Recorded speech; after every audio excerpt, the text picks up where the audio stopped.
आखिरकार black book of English vocabulary को पढ़ते कैसे हैं? या फिर मेरे पास तो पुराने एडिशन का ब्लैक बुक है, तो क्या मुझे नया खरीदने की आवश्यकता है? या फिर क्या अंतर होता है एक पुराने एडिशन का ब्लैक बुक में और एक नए एडिशन का ब्लैक बुक में? या फिर सबसे इंपॉर्टेंट सवाल कि क्या ये ब्लैक बुक असली है या फिर नकली है, मैं कैसे पहचानूं?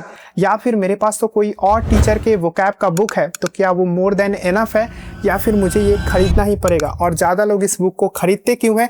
इन सारे डाउट को मैं आज के इस वीडियो में सॉल्व कराने वाला हूं। तो चलिए इस वीडियो को शुरू करते हैं। सबसे पहला हमारा एक डाउट आता है कि भैया मेरे पास black book of English vocabulary का बहुत ही पुराना वाला वर्जन है, बहुत ही पुराना वाला एडिशन है, तो क्या हमको नया लेने की जरूरत है? देखिए, अगर आप इन्वेस्ट कर सकते हैं तो आप डेफिनेटली खरीदे, लेकिन मैं आपको बोलूंगा कि 2022 से या 2022 के बाद जो भी हमारे black book of English vocabulary आए हैं, अगर वो आपके पास है तो आपको डेफिनेटली नया लेने की कोई जरूरत नहीं है। और जो हमारा प्रीवियस ईयर क्वेश्चन में नए सवाल पूछे गए हैं, आप उनको कॉपी में लिखे और वहीं से रिवाइज कर ले, आपका मोर देन एनफ है। अब जो दूसरा सवाल हमारा उठता है कि मेरे पास ये जो black book of English vocabulary वाला नया एडिशन आ गया, तो अब जो सबसे इंपॉर्टेंट सवाल है कि पुराने और नए में अंतर क्या है? तो ये देख सकते हैं कि 2026 मार्च का एडिशन मेरे पास ये black book of English vocabulary है।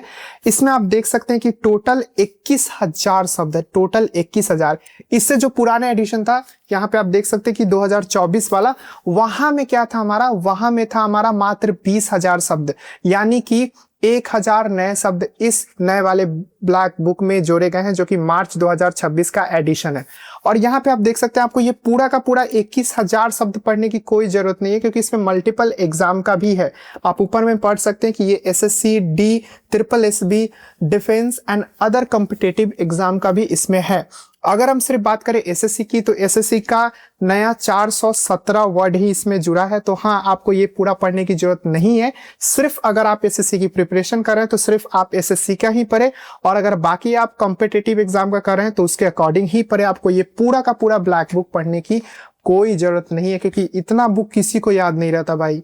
फिर एक और डाउट आ जाता है कि मेरे पास तो दूसरे टीचर का बुक है, जैसे कि अमन सर का बुक है, या फिर रानी मैम का बुक है, या फिर नीतू मैम का वोकैब का बुक है, तो क्या ये बुक हमको लेना कंपलसरी है?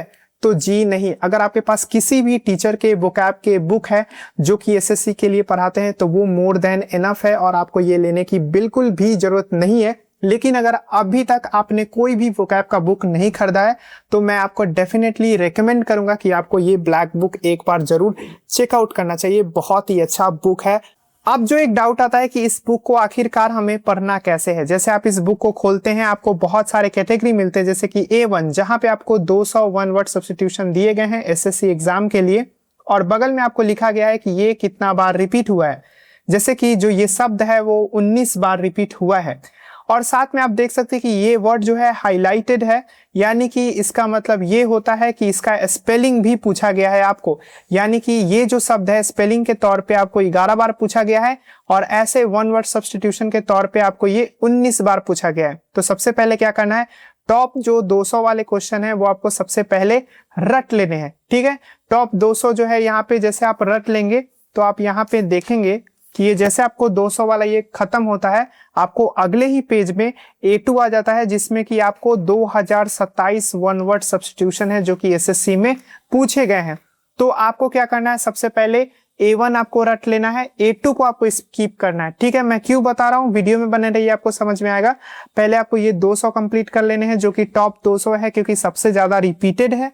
और आप अगर आगे जाएंगे तो यहाँ पे देख सकते हैं कि 2027 यहाँ पे टोटल आपको वर्ड देखने को मिल जाएंगे। 2027 टोटल वर्ड है, तो आपको इसको स्किप करना है। और करना क्या है, फिर हमको आगे जाना है, और आगे जाएंगे तो यहाँ पे देख सकते हैं ये अदर एग्जाम है, इसको भी आपको स्किप करना है। ठीक है, और फिर आपको यहाँ पे मिल जाता है B1 top 200 idiom and phrase. फिर आपको क्या करना है, ये टॉप 200 जो हमारा ईडियम एंड फ्रेज है उसको रट लेना है। ठीक है, पहले हम क्या करेंगे, पहले हम करेंगे ये जो हमारा टॉप 200 वन वर्ड सब्स्टिट्यूशन है, फिर हम इसको टॉप 200 ईडियम एंड फ्रेज, ऐसे ही आपको टॉप 200 जो है हमारा सिनोनिम एंटोनिम। ठीक है, तो पहले आपको टॉप 200 वाला कर लेना है, और जैसे आप टॉप 200 वाला आपका कंप्लीट हो जाएगा, चाहे वो ईडीएम हो, वन वर्ड सब्स्टिट्यूशन हो, सिनोनिम एंटोनिम हो, उसके बाद ही आपको यहाँ पे जंप करना है। उसके बाद ही आपको यहाँ पे जंप करना है। और ये जो है जो टॉप 200 है वो बहुत बार रिपीट हुए हैं, तो आपको ये 100% पहले इसको कंप्लीट करना है, देन आपको यहाँ पे जंप करना है। जैसे ये आपका कंप्लीट हो जाए सारा कुछ, जैसे आपका 200 वन वर्ड सब्स्टिट्यूशन, 200 आपका इडियम एंड फ्रेज, 200 आपका एंटोनिम सिनोनिम, जैसे आपका ये पूरा कंप्लीट हो जाए, कम से कम आपका 800 से 1000 तक शब्द ऐसे ही कंप्लीट हो जाएगा। और उसके बाद क्या करेंगे, आप इस पे आएंगे और इसको धीरे धीरे याद करेंगे, ठीक है। और क्या करना है, जैसे आप इसको याद कर ले, जो आपको याद नहीं हो रहा है उसमें आप टिक लगा दे। यहाँ पे आप देख सकते हैं रिपीटेशन, तो ये इसमें जो बहुत सारे ऐसे शब्द है जो कि रिपीट ही नहीं हुए हैं, बहुत सारे ऐसे शब्द भी है जो कि बार बार पूछे भी नहीं जाते हैं, ठीक है।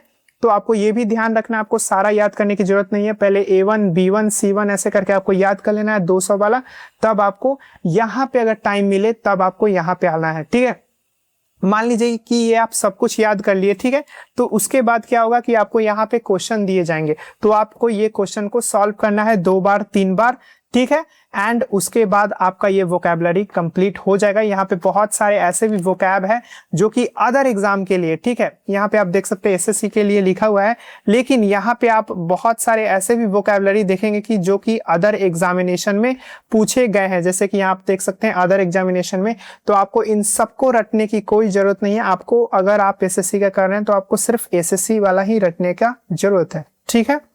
तो ये था, आपको बुक को कुछ किस तरीके से पढ़ना है। सबसे पहले जो टॉप 200 है उनको कंप्लीट करना है, उसके बाद ही आपको आगे बढ़ना है।